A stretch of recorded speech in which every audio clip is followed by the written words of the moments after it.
blocks and complications that I have, the more I just want to give up.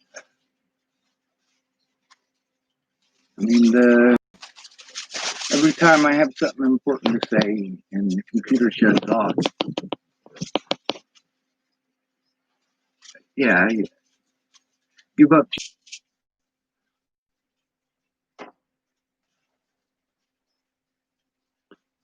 It's not going to fucking work. I just had to wait for it to fucking reconnect for like 20 seconds. That usually means that it's about to give me the little message over in this corner that it says it's unable to use chat. And then my little internet connection thing here that shows me how much connection I got, it turns into a round world button that says it doesn't work, or it's in fucking airplane mode. Yes, I'm aware that HP works with the government. I'm aware that they have remote access, that other people can do things that are messed up with my computer. I'm aware of that stuff. I got a lot of people who are friends of mine, or used to be, who were really into computers. The problem is they couldn't help me in person. They were telling me to do stuff over the internet, and I'm trying the best I can, but for a fucking computer layman, like, yeah, I need help setting everything up.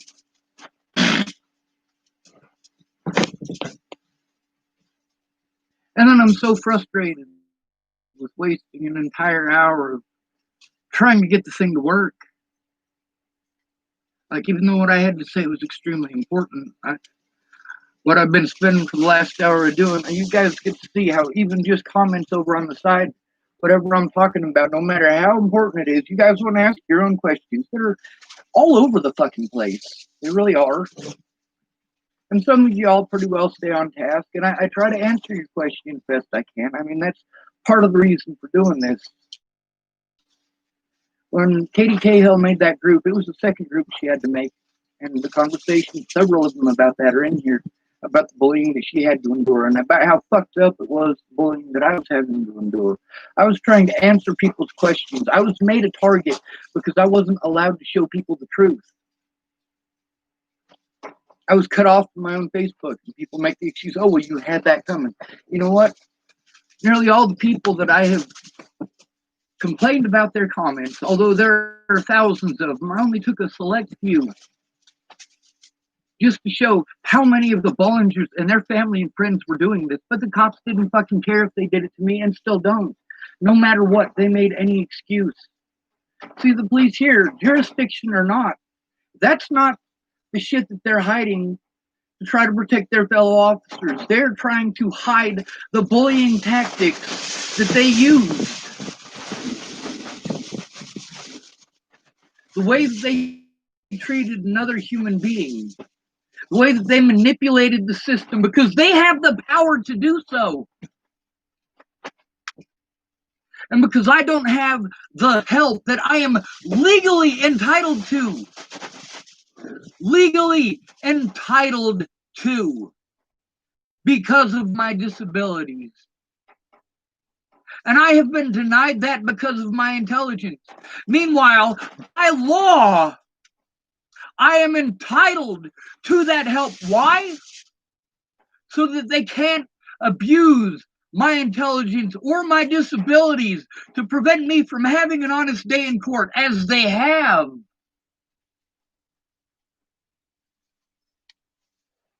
See, that's the thing about special rights. Then you got to deal with people going, oh, well, you shouldn't have special rights. It's not my fault you have disabilities. Kind of like people saying, hey, I shouldn't have to pay for a wheelchair ramp so you can get to your court date. I'm not in a wheelchair.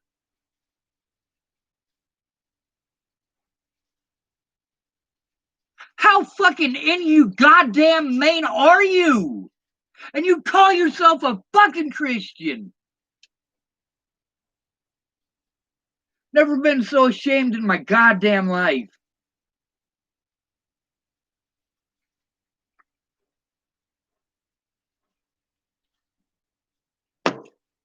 No, I'm not going to call myself a Christian. Even if I believe in Jesus H motherfucking Christ and pray to him every day, I'm not going to claim to be a Christian. Do you know why? I'm going to explain it to you with a book called Mein Kampf, written by Adolf Hitler.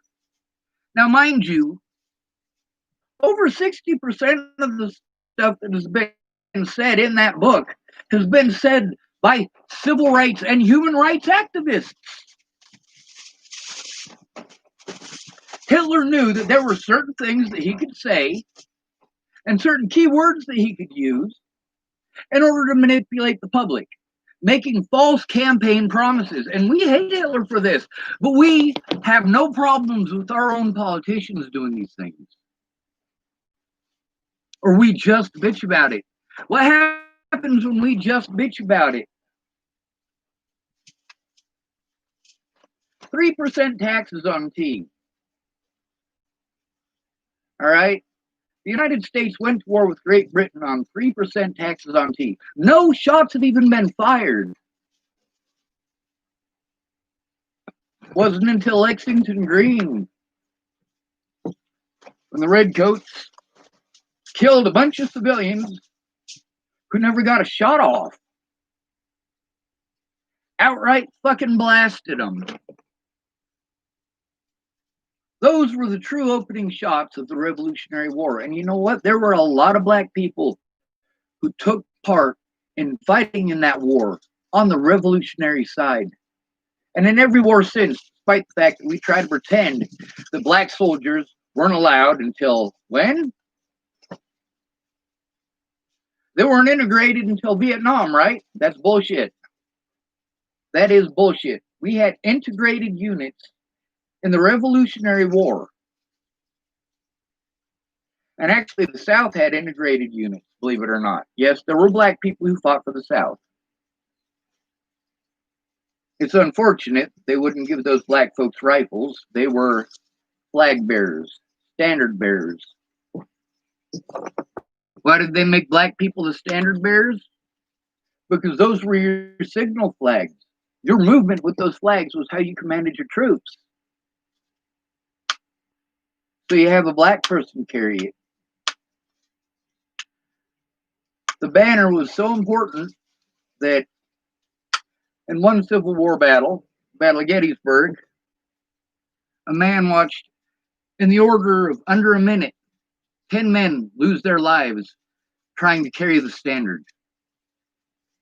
No sooner would a man grab hold of it than he'd get blasted and die, fall to the ground. And other men are scrambling to that flag to try to hold it up. How am I doing? I'm not doing so good. I'm pretty frustrated.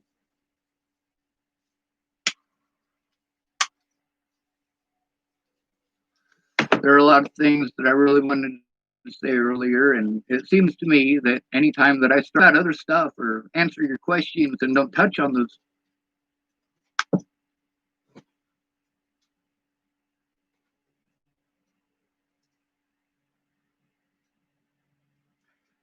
right there when I was talking about one of the issues that I talk about frequently, which is my internet disconnecting every time that I talk about these important parts, these important issues. As soon as I did that, after a few minutes of not getting one of those, one magically popped up. Yes, it's frustrating every time it does that, especially when it's something important that there's 10,000 other things that are related to what I'm trying to talk about, and I have to try not to go off on one of those related tangents because I need to try to focus on this one part. I need to understand it linearly in actual time, how it happened in the order that it happened. Like, if I'm assaulted by a police officer in January of 2018, and after trying to get the police and every single law enforcement agency that I can possibly try to get a hold of to try to get something done, and after months of that and months of abuse by the courts, by the public pretenders' offices, and by police and the general public, being made homeless, forced into the public where the public has access to harm me, and I have no safe place to go. And with all of these Facebook bans, because people, and I have screenshots of this that I've shown as well. How many hundreds of people, as soon as all of these false accusations came out and Natalie disappeared, and people just hated me, and a lot of people still blindly and outright hate me. But if you look at these sleuth groups and you look at the evidence that I have posted over and over and over and over on here, a lot of the thing to understand is that if I'm on here, I'm having a panic attack. If I'm talking on here instead of working on things, I'm having a panic attack and I need to say things. But because I'm having a panic attack and because I'm frustrated, no matter how I may come across, my words are not connecting right. And the more frustrated I am and the more I have on my plate, the more that connection happens, or disconnection. And the police knew this. The police in Boulder knew this from years of interaction.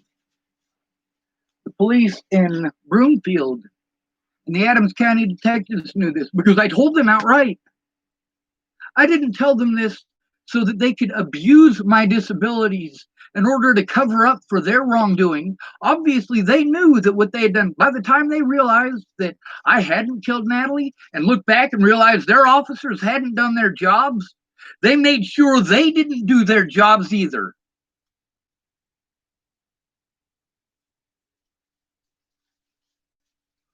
Police officers coordinated across multiple jurisdictions, both before and after Joseph Michael Lopez was arrested. They abused their positions of power and jurisdictional borders to ship me out of jurisdiction to other jurisdictions where I still was not allowed. They abused their power to have me locked up, assaulted, and drugged in institutions and hospitals. The very officers that I was trying to turn in when I had Jen Beebe come down just before the 4th of July in 2018. When that happened, the two officers that I was trying to turn in were Officer Hahn and Officer Cody Selhorst, or deputies. I apologize. There's a lot of you guys who will get your panties all up in a fucking twist. And I'm sorry if I said panties, underwear, boxers. Who gives a fuck if I say police instead of deputy? Because they're different. They're still law enforcement. And they still use the same exact tactics that the police did. Coordinating with police across multiple people who obviously had ill intent. Yes, the police were absolutely aware of what was going on with Rochelle Shelley Campbell when I was at Candace Bondurant's. Their behaviors proved this. The way that they treated Candace Bondurant proved this. The way that Candace Bondurant reacted to that situation was because she was fucking scared shitless of the goddamn police. She literally went from looking at the harassment that she was taking and the fact that people were posting up pictures of her old living room because they saw some pictures in the background on one of my videos of her place. So she shut off her Facebook for a while over that too. I got a hold of Rayanne Ingersoll. All of these stories and all of these people, these are true stories. True stories. And I tried to get these people to come forward. They're like, I don't understand why. Because it is part of the story. It's the truth. You can't tell the truth. You're too afraid to tell the truth. And for many of these people to realize the reason that they're afraid to tell the truth is because they're addicts. See, that's why there's supposed to be a caseworker for this. Someone to care about my rights as a human being. Not somebody who is going to be as Amanda or Pamela Cardi put it, my public pretender in Arapahoe County, a rubber stamp for the prosecution. That's how Pamela Cardi described Magistrate Kathleen M. Jansky.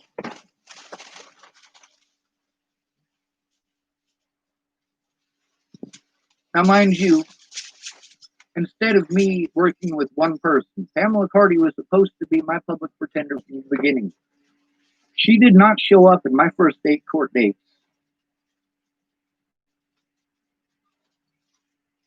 My first 7 court dates, I had literally every single time, I had a different public pretender. And yes, there were black people in there who didn't get news exposure, who had been sitting in there for 5 months without a fucking court date. Now, I'm going to tell you, the homeless and most of the black society that I've interacted with have the same rule for a reason. You don't talk to cops.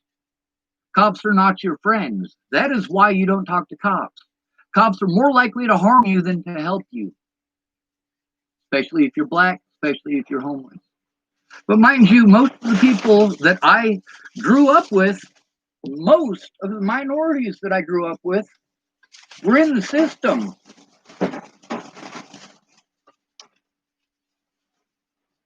Juvenile system ain't any better than the adult system. You want to talk about all these adult black males getting killed? It's not just black males, it's also black females.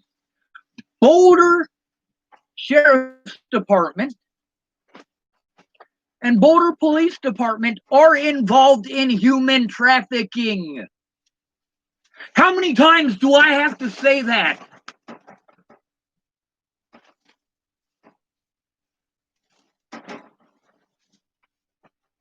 I've already provided you hundreds of names of witnesses through my Facebook and through my YouTube of people who can verify this. Just as Channel 7 News verified the things that I had to say about Clearview and Officer Waylon Lolatai and their conduct towards people in their care at the Boulder County Jail. And still, if I say it, I must be lying. I must be mentally ill. So it must be okay. Even after it is proven that I was right about these people. And about the fact that these people had a history of doing those things to others before they did it to me. Not just the police, but also Maddie Boa and Lanny Engeline and Jerry Sparks and Candace Bondurant and Clearview.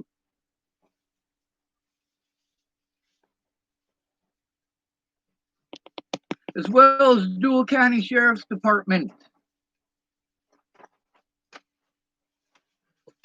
And y'all pretend that I'm the only one speaking out, and therefore I must be a liar. Meanwhile, the other people who are speaking out, you'll listen to some of them. Rory was having the same issue with the Sheriff's Department here as I was. They wouldn't investigate their own officers in my case, and they wouldn't investigate a city council member in Rory's case. Rory is dead now. Rory was trying to get a lawyer, and with his family's help, he had more chance of getting a lawyer than me. With his income and his ability to work, and the fact that his family, if he can't work, are going to help him with the things that he needs. He's not going to lose the roof over his head. He's not going to lose his internet access or the printer that he needs in order to jump through all these hoops and do all the shit that the government wants in fucking triplicate. Although there's a big fucking difference between Rory's situation and mine. In Rory's situation, it was over some murdered kittens. In my situation, it was over severe quantities of abuse and the death of Natalie Bollinger and the death of 5 homeless people after that, just for looking like me before they caught Natalie's killer. And the deaths of Anna Hunka, who I could have helped. The death of Benjamin Harvey, who, if I'd been allowed to be in Boulder and pass out blankets as I had been for years, his life could have been saved. The lives of many others in this amount of time. In the last 2 years, you have no fucking idea how many of my loved ones I have had to read about because I could not be there. And how many of these people asked me for help that I could have provided. Natalie was not the first person that I drove halfway across the country to save or to rescue from a fucked up situation.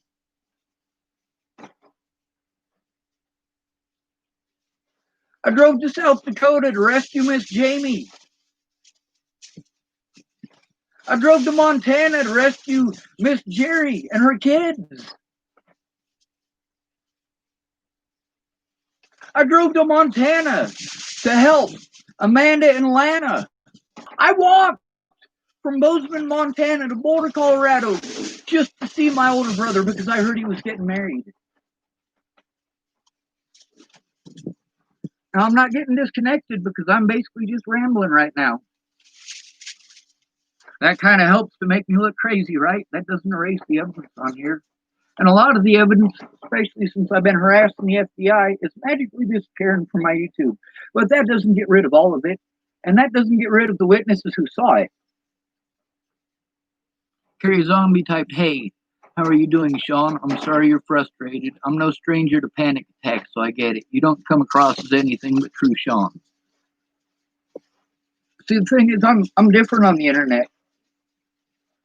I really am. In real life, you can ask Shannon Alvarado. In real life, I'm pretty meek. I'm pretty quiet.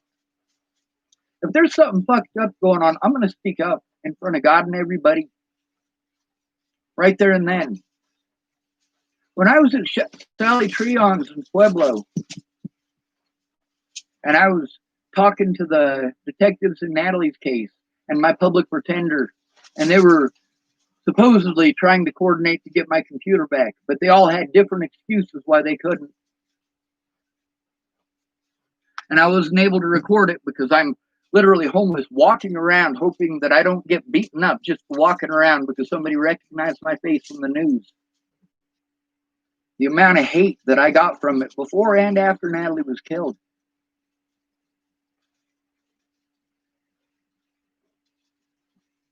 I proved that I was the one that was stalked. Try to make me look like the bad guy. If you say, he drove 1,700 miles across the country to see me, and when I asked him to leave me alone, he sent me hundreds of phone calls and texts, when in reality, you pressured him into driving 1,700 miles to see you because he was supposed to be there months ago, and already knows that you're suicidal.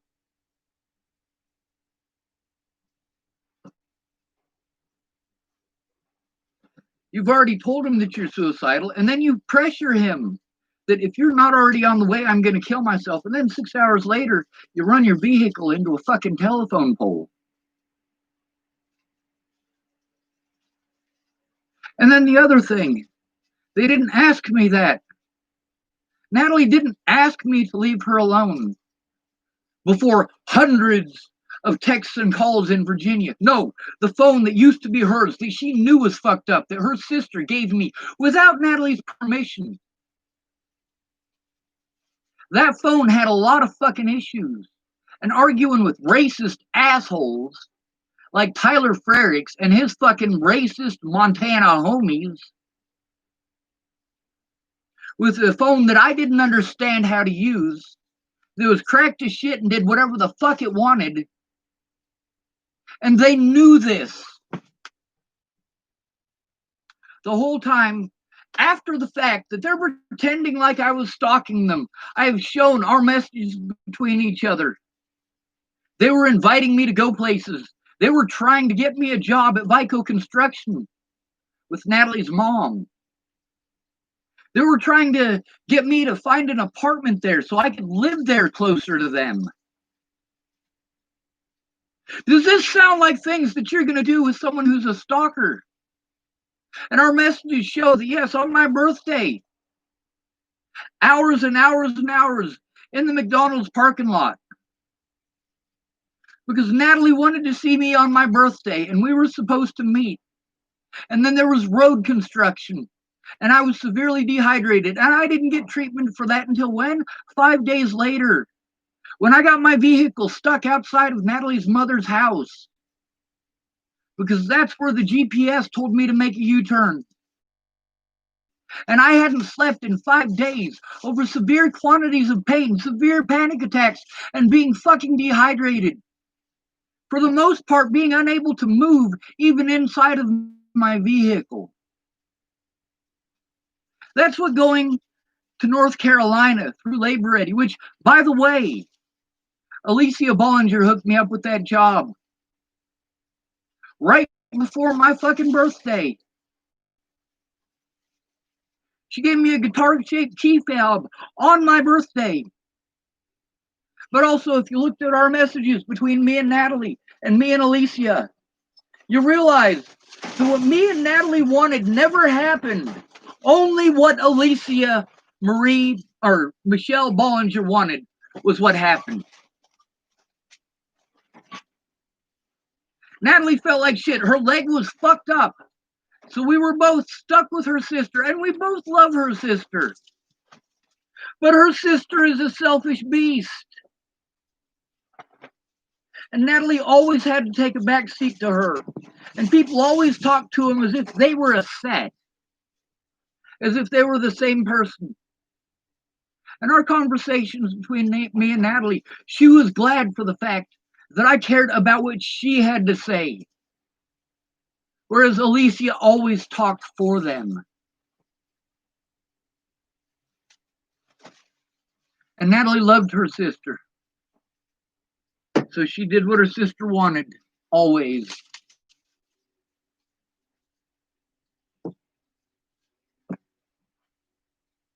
Now Natalie is dead because of it. And every part of my life has been destroyed because of it. And at least 18 people are dead because of it.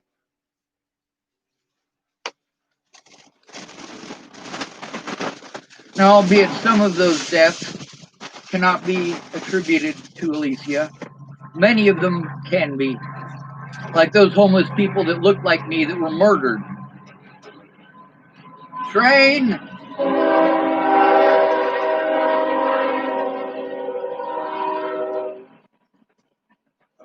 There's other deaths that, because of the situations where I was forced into, the abuse that I had to endure because of Alicia Bollinger and her bullshit. I was forced into situations where I was abused repeatedly by law enforcement and by the medical system. And so were my loved ones. However, the deaths in those systems, the deaths in Boulder by the police who did the same things to me, the deaths at Clearview where they did the same things to me, those deaths cannot be attributed to Alicia, but their deaths are attributed to the fact that police didn't want to listen to me when I was trying to turn in these abusers months before Tony Kovaleski ever did a segment on them. And in his segment, he intentionally, as well as Darren O'Connor, intentionally left me out because of reputation and because they wanted to, as Black Lives Matters does, pretend that everything is an everyone is against black people issue. And that is bullshit.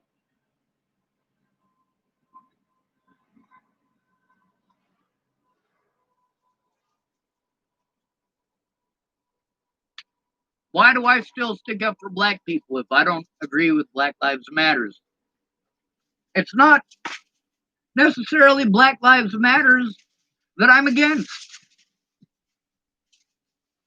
It's the ignorance and policies that many people who claim that they are part of this Black Rights Matters and Black Lives Matters movement are a part of. Like the narrative that if you say all lives matter, because they do, that you're a racist and you're trying to take away from what these black people are trying to do. No, I'm not. These Native Americans who are literally fighting the exact same fight, and these homeless people who are literally fighting the exact same fight. You need to work together with them, not alienate them and say, well, we are focusing on us right now. We're making it a black issue and trying to ignore the Native issue and the homeless issue, when in reality it's not a black, Native, and homeless issue. It is an abuse of power issue. You know who you can victimize. You know in your family who the black sheep is. When you walk in to your own house and look at your family members after you had a bad day at school, or you had a day at work, or wherever, you know which family member that you can go take it out on, and you know which family member you can vent to. When you're a police officer, same thing. You don't think police officers get bullied by their fellow police officers? All the goddamn time. If you're a decent person, you are a pushover because the law makes you be. The law makes it illegal for you to do the right thing.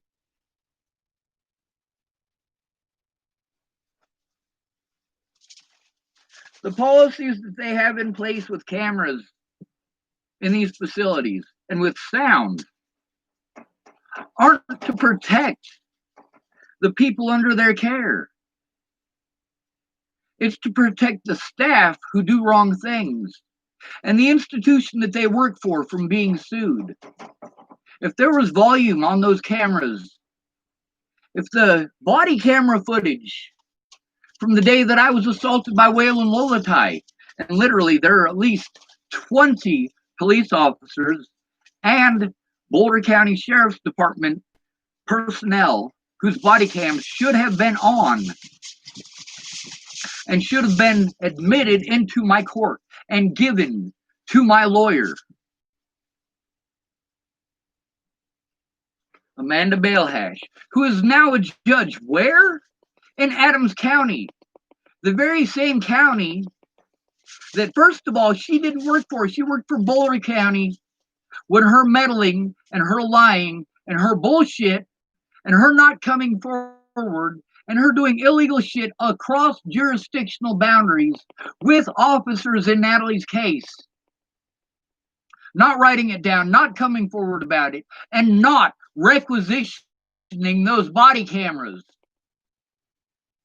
And she was rewarded for it with a judge position in that county, in Adams County. But who else in that county fucked up?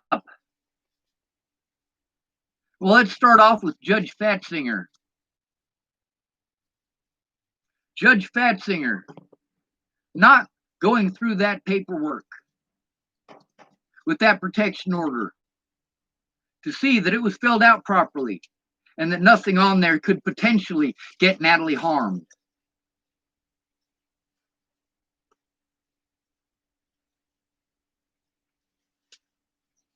Fucking freezing up again.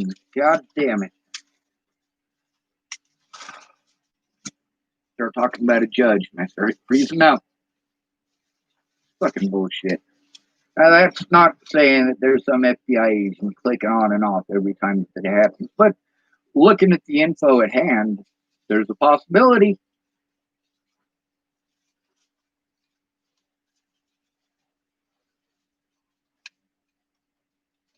Oh my God, that is hot and it's gross.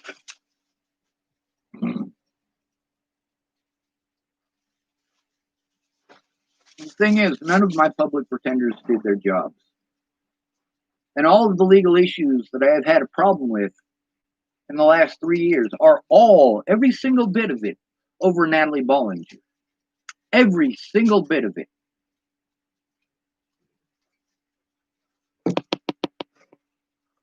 telling her not to be an adult about this situation. That's the advice that her predators, by her own words, her own predators gave her the advice of not to deal with like an adult because they wanted to deal with it like children and terrorists. The adult thing to do would be for me and Natalie to have a one-on-one conversation, even on the phone. And that never happened. The one time that me and Natalie talked on the phone, the one time was only for a few seconds for her to tell me that I fucked up things way. That was when she made that big fucking post. I'm probably going to get frozen off of this. Or as soon as I open up a new tab because my connection is shitty. But I'm going to read Natalie's last public post. And if it'll allow me, I'm going to scroll backwards through thousands of comments, which it literally takes about 35 minutes to do that. I've done it before. Because it only takes you back like 25 of them or so. And then you got to scroll up and then you click see previous comments, and then scroll up, see previous comments. I mean, there's a lot of hatred on there that you can see. But if you go right back to the beginning, you get to see how all of this started happening all over again. It started with Natalie pretending that I stalked her to make her family happy and trying to hide the fact that she was still fucked up on heroin. She was embarrassed. So when she said I slandered her name, no, I didn't. She was on heroin, wasn't she? And then you guys want to say, oh, well, you're a terrible person for putting her personal business out there. No, I'm not. You slander the shit out of me all over the internet, all over the news, all over the world, making me a target everywhere that I go, driving a wedge between myself and my loved ones everywhere that I go, going out of your way to prevent me from communicating with them by any means possible, including calling everything that I post spam so that I'm stuck on a permanent basic Facebook ban. Yeah, when a girl lies like that and doesn't allow a man in court, does not charge a man with such and said crimes, obviously, she's trying to destroy his life and hide the fucked up things that she's doing. Because if she wasn't, she would have tried to take him to court. Did Natalie try to take me to court for the things that I was being abused over? No. She tried to avoid that at all costs. She tried to avoid any situation where the cops would listen to what I had to say. Like when I gave her my phone number so that she could specifically give it to the cops because she was threatening me with the cops. By this point, I had already gone to the cops because I had people who had assaulted me and threatened to call the cops. You know what it's like to have a fucking meth head come and assault you and tell you if you don't leave, he's going to call the fucking cops? And there's more than one of them there, all screaming at you because they heard a rumor that was untrue. The most I had to deal with at one time before Natalie was killed was 6 people. I had 6 of Maddie Boa's friends. Now, mind you, before Tim Beeston sent all of his shit, Tim Beeston had gotten a hold of me by telephone several times to tell me that, well, he's Natalie's boyfriend, and he's a biker, he's with a motorcycle club, and him and his buddies are going to come do a bunch of fucked up shit. Now, the first time that I was actually able to prove that was when he messaged me to threaten my life and accuse me of being a child molester and a fucking meth head. Before that, it was people saying, Maddie said, Maddie said, Maddie said. That stuff from Tim Beeston, the reason it was so important is because although all of this was the result of Natalie Bollinger not telling the truth, and Alicia Bollinger not telling the truth, and Maddie Boa doing something that she had a history of doing.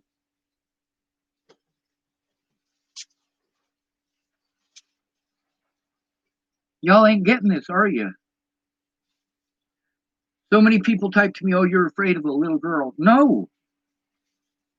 I'm afraid because I know what happens in these situations, and I know how innocent men, especially if they're considered different or they're unattractive,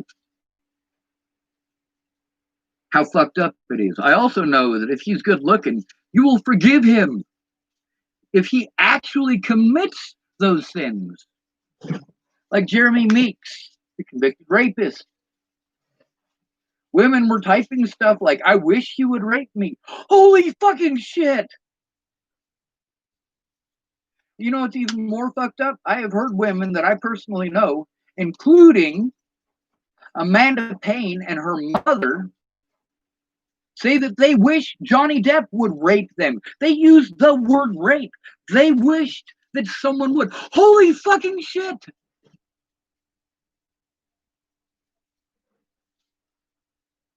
Now I don't even know if there's some pretty fucked up shit. Now let's type up Natalie Marie. It'll bring up her memorial page. I've gone here to post a lot of evidence.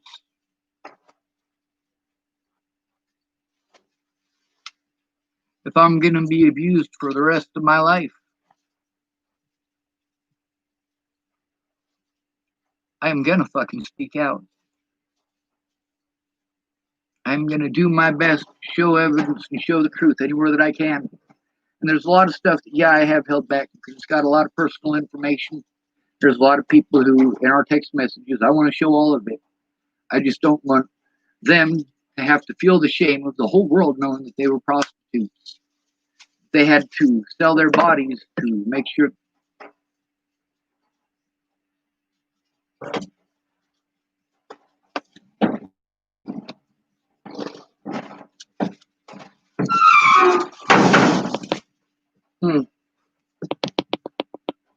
It literally just started loading it in.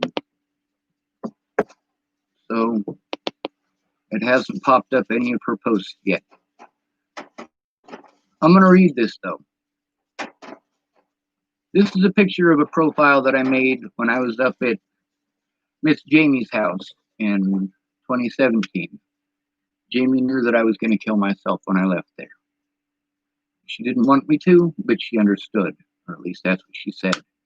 Anyway, while I was up there, I decided, I'd been reporting on the abuse that people had been going through for a lot of years. And I was kind of afraid that,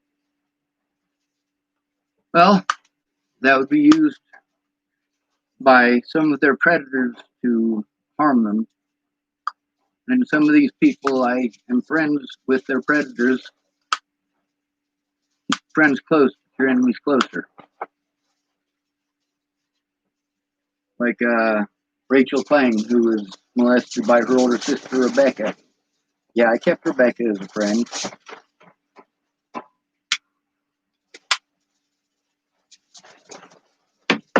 Matter of fact, it was because of Rebecca's opinion that her entire family threw me away.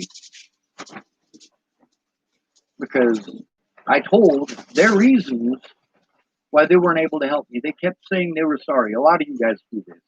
I'm sorry, I'm sorry, I'm sorry, I'm sorry. I got a lot of my own stuff going on. I want to help you, but my own personal issues are preventing it. At least we're going to say. I already knew what they were going to write down in their reports. Because in every one of these cases, I was trying to turn in the Bollingers, who are the predators, not the victims. Don't get it twisted. All right? Yes, Natalie Bollinger was Joseph Michael Lopez's victim.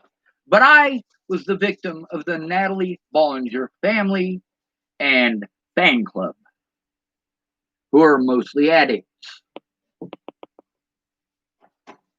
So I made the Michelle Brannick profile specifically to fucking kill myself. I was going to destroy my Facebook profile, and I was going to kill myself. When it didn't work, because when I made the Michelle Brannick profile, they wouldn't allow me to do that to my Facebook.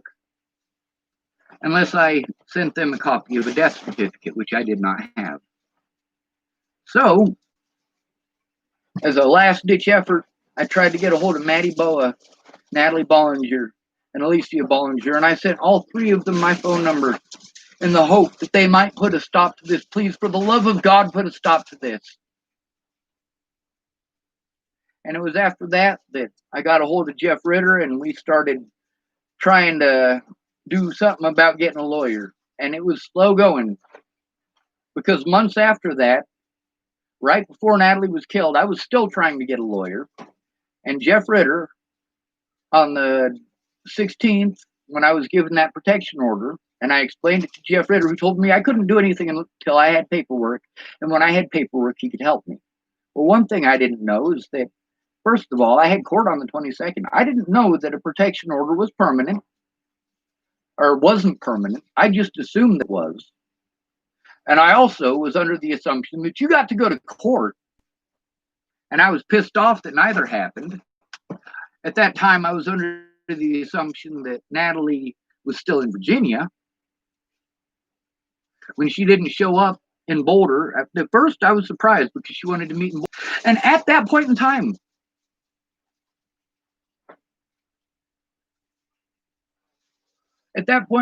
on my Facebook, I posted up that I was scared. And what I was scared of, most of that is still on my Facebook. It's been made private so that people can't destroy it. So that these web sleuth motherfuckers can't go through and have 100 people or 1,000 people or whatever it takes, whatever complaints that it takes to get rid of something that's not bad. They'll do it. And they have.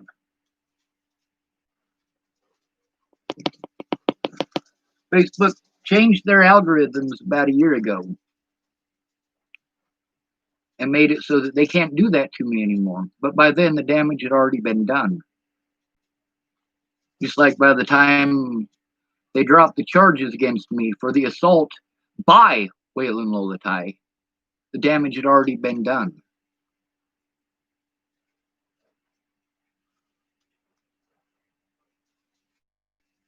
See, that's the thing, is that with all these situations, if you look at all of the conversations that Natalie and I had in between when I left Virginia and when she died, it was all about the same thing, about me being abused for things I didn't do and her not giving a shit. And the more she played victim, the more evil people were to me. People say you just need to let it go. I did let it go. I drove 1,700 miles away from her to let it go. And it followed me. What do you do when it follows you? What do you do if it's forced you into poverty, forced you into situations where everything that you have is stolen repeatedly, forced you into situations where you are being harmed by police across the nation because of slander by an officer in Boulder with a history of assaulting people, very specifically assaulting inmates and homeless people? What are the chances that that inmate was a homeless people? About 81%. There is an 81% chance that the person that Waylon Lolatai assaulted in that jail was homeless.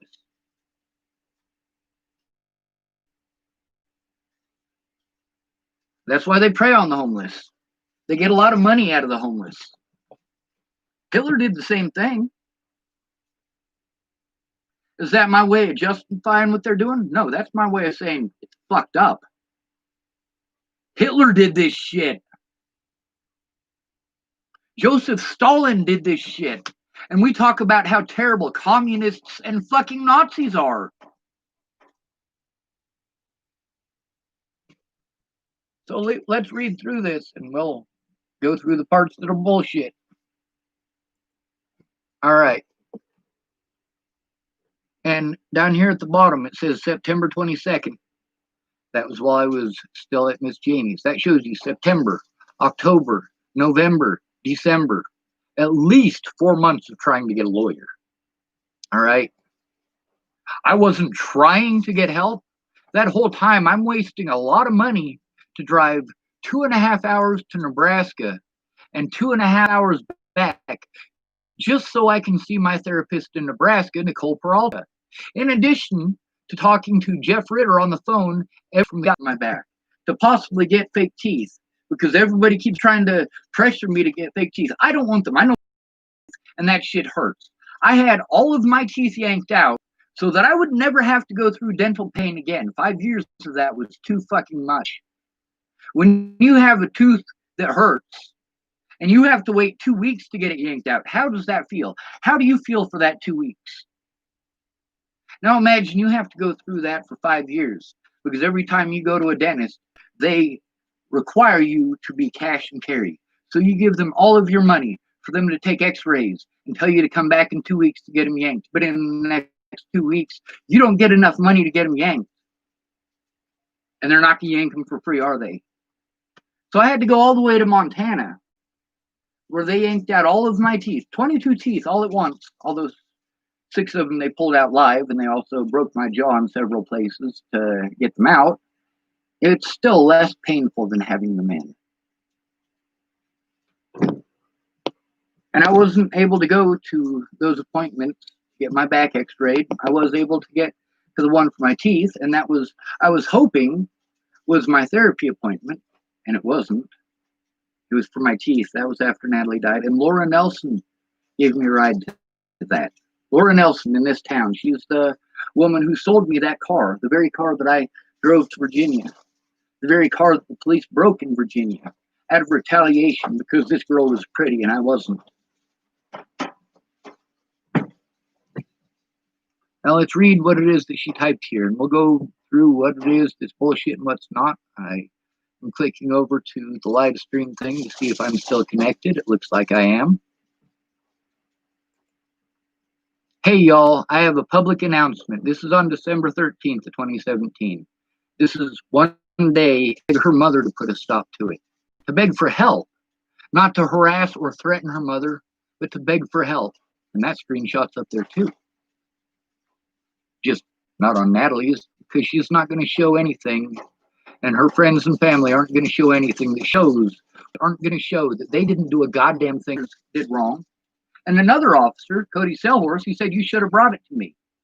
When I tried to bring it to him, he and Officer Hahn got hostile, and I got very loud. And guess what? When Jen Beebe showed up, she had fucked up. And while we were there, when I was trying to explain to her that I had to go start this court stuff in Colorado, that I could not make it to my appointment, especially since the help that they were supposedly supposed to provide, they had not been providing. I was being abused, and they just wanted me to talk about it. Legally, because of my disabilities, they have to call the police.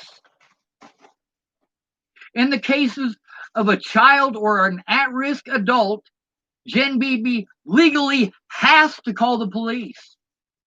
Nicole Peralta did go into the police. Why? Because Nicole Peralta knew that she would be committing a felony and lose her license if she did not.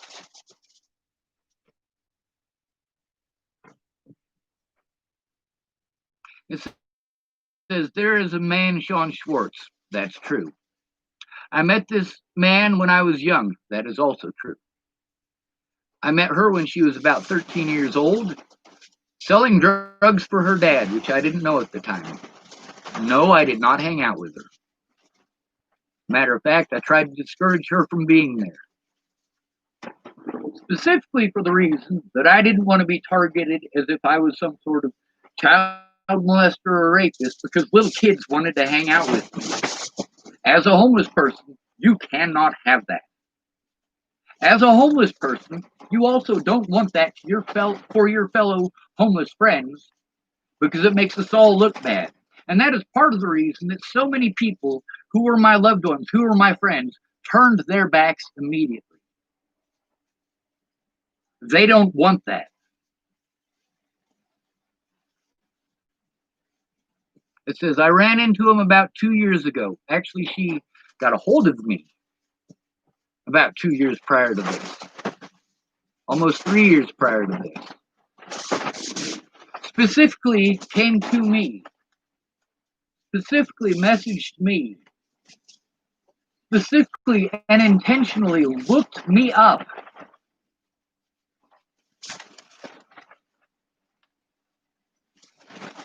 And our Facebook messages prove it.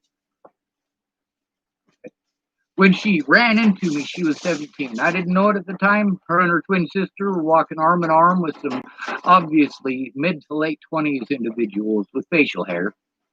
And it had been probably 3 or 4 years since I had seen them last.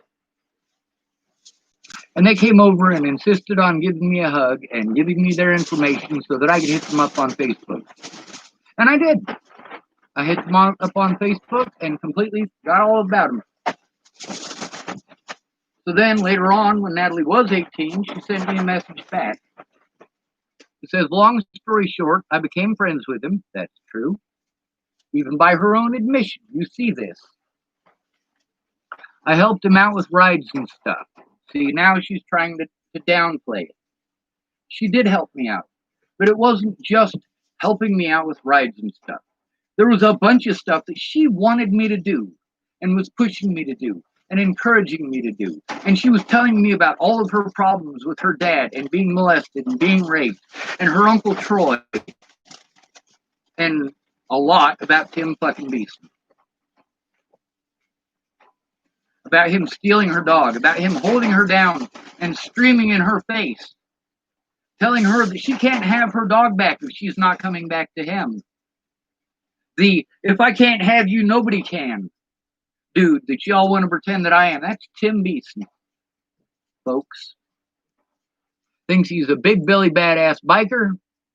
And whenever he wants to be threatening to people, I've got many messages and screenshots from this son of a bitch, not just between him and I, but between him and others. Likes to brag about knives. Oh, I make knives. I make knives. I'm a blacksmith. I make knives. Well, bitch, I make tools. I'm 100 times the man you'll ever be, you fucking coward-ass bitch boy, Tim motherfucking Beeson. You rapist, child molester fuck. So let's continue with this. Now, mind you, she's pissed off because I just exposed her dad and Tim Beeson. Yeah, they're the ones who did these things. I'm the one who's taking punishment. Hell the fuck no. Ted Bollinger, you did these things. Tim Beeson, you did these things. You can take the fucking punishment. You raped that little girl, and then you want to accuse me of being a child molester and a druggie while you're feeding her fucking drugs, while you fucking molested her and raped her.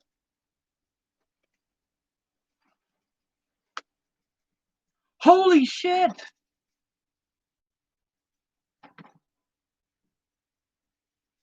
I moved to Virginia. That's right, she did. He drove across the country to see me. Now, right there, yes, if you ignore the fact that she threatened to kill herself and then tried within hours of saying so because I wasn't there fast enough, yeah, that has a completely different connotation, doesn't it? Anyway, he drove across the country to see me. That's true. She also, when she said that she moved to Virginia, she neglected to write down the fact that she was not going to get on the airplane unless I promised to go to Virginia to see her. That was in a phone call. But I have very similar shit in text messages between Natalie and I. So, she omitted information, and that makes me look like a bad guy because she omitted important information. And then it says, slept behind my work for weeks. No, I didn't. First of all, the first week that I was there, I was at a different Starbucks. I went to the Starbucks that they wanted to at their insistence. At specifically Alicia Bollinger's insistence. Because she worked there. Natalie did not. And Alicia wanted to see me every day. She wanted me to be closer to them, and so did Natalie. By their own admission. This is why I supposedly was stalking her. Now, the Starbucks, that was the real selling point of that because of Starbucks policy. Their policy of safety for, well, pretty much anybody that goes into their establishment. However, if you have a person who works at Starbucks who has a bias, you still have to deal with that person's bias. Regardless of Starbucks policies, if their employees want to ignore those policies and be assholes, just like when y'all complain as black folks about how you're walking down the street minding your own business and the cops pull up because some crazy 80-year-old white lady fucking called the cops because she's afraid of black folks. Same thing. It doesn't matter what the Starbucks policy is, or that they're not supposed to do that and could lose their job for doing it. And by the way, the phone calls to Starbucks about that are also on here. Calling that Starbucks store and the police, trying to do the right thing, recording that I'm trying to do the right thing. Let's see. When I told him I didn't want to see him anymore, he sent me hundreds of texts and calls. That is not true.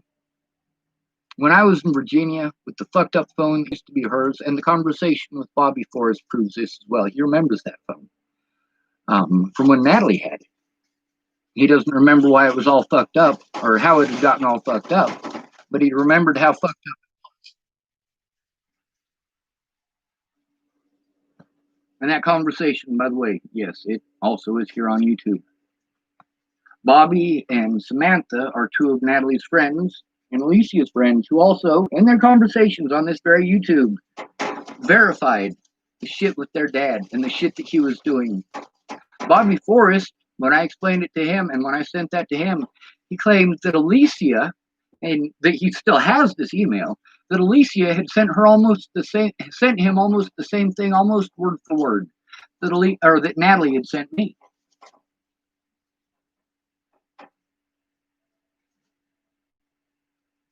Jesus Christ. All right, we're back. I'm sorry about that. I don't know how much we're missing because when I'm on this other screen reading it, missing. I am so sorry about that. It's not my choice. I'm doing the best that I can with what I got.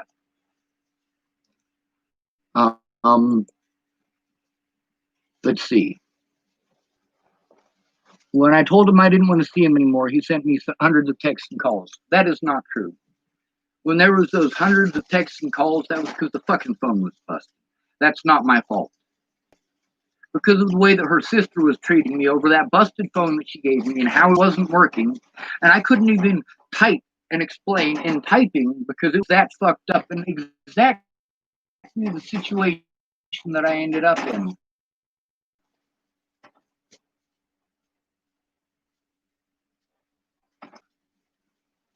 But life happened. Moose ended up in jail.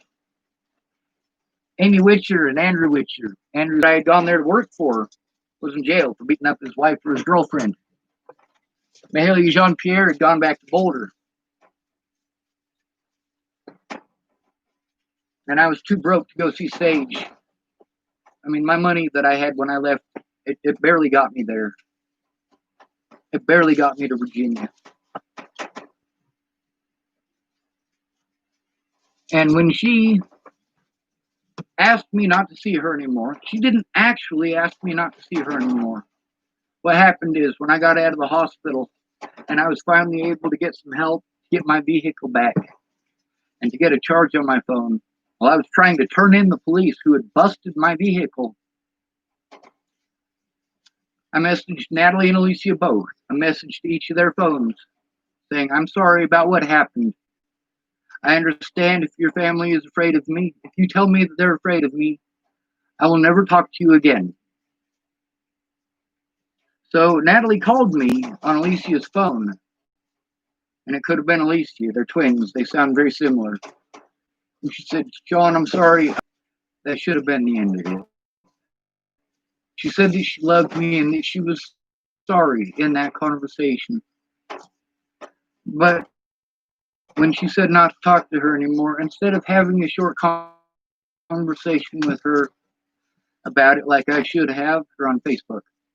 And I didn't get back a hold of them until I was being shoved around and pushed around on multiple occasions. I mean, by November, all right, by November, I haven't even been gone in Virginia a whole month. In November, I sent her a nice message. I unblocked her and sent her a nice message. Try to get her to understand I don't have any animosity towards her. And I've proven that. I was trying to show that things were not the way that Natalie had said that they were, and Maddie had said that they were, and Alicia had said that they were. I wasn't trying to harass Natalie and threaten Natalie and stalk Natalie. I was trying to get the violence that I had to endure to stop. Violence that I had to endure by many, many people. I mean, I got pushed and shoved a lot, and I didn't consider any of those actual assaults. The 7 assaults that I talk about that happened before Natalie died, those were actual assaults. No ifs, ands, or buts about it. They were assaults. The pushing and the shoving, well, legally they're assaults. And because my back is as fucked up as it is and it hurts so much, those should be considered assaults. Legally, what Fuzzy Bear did in January of 2018 is assault me at least 6 or 7 times. Legally, but I didn't turn him in. Of course, if I had turned him in, the cops wouldn't have listened to me. It was Fuzzy's trailer. Fuzzy lived there. I didn't. And we were a couple of miles that any police interaction that I have, I will automatically be taken to jail for. So now I'm in a position where I have to allow this dude who is drunk as fuck on 3/4 of a bottle of Jameson because I'm fighting for justice for Natalie and justice for me, and I'm still trying to get this violence to stop. By that point, though, the violence had already gotten worse. Within a week after Natalie disappeared, I'd already been assaulted over twice the number of times that I had been assaulted in the year before. Actual assaults, not considering pushing and shoving and things of that nature. Getting me into head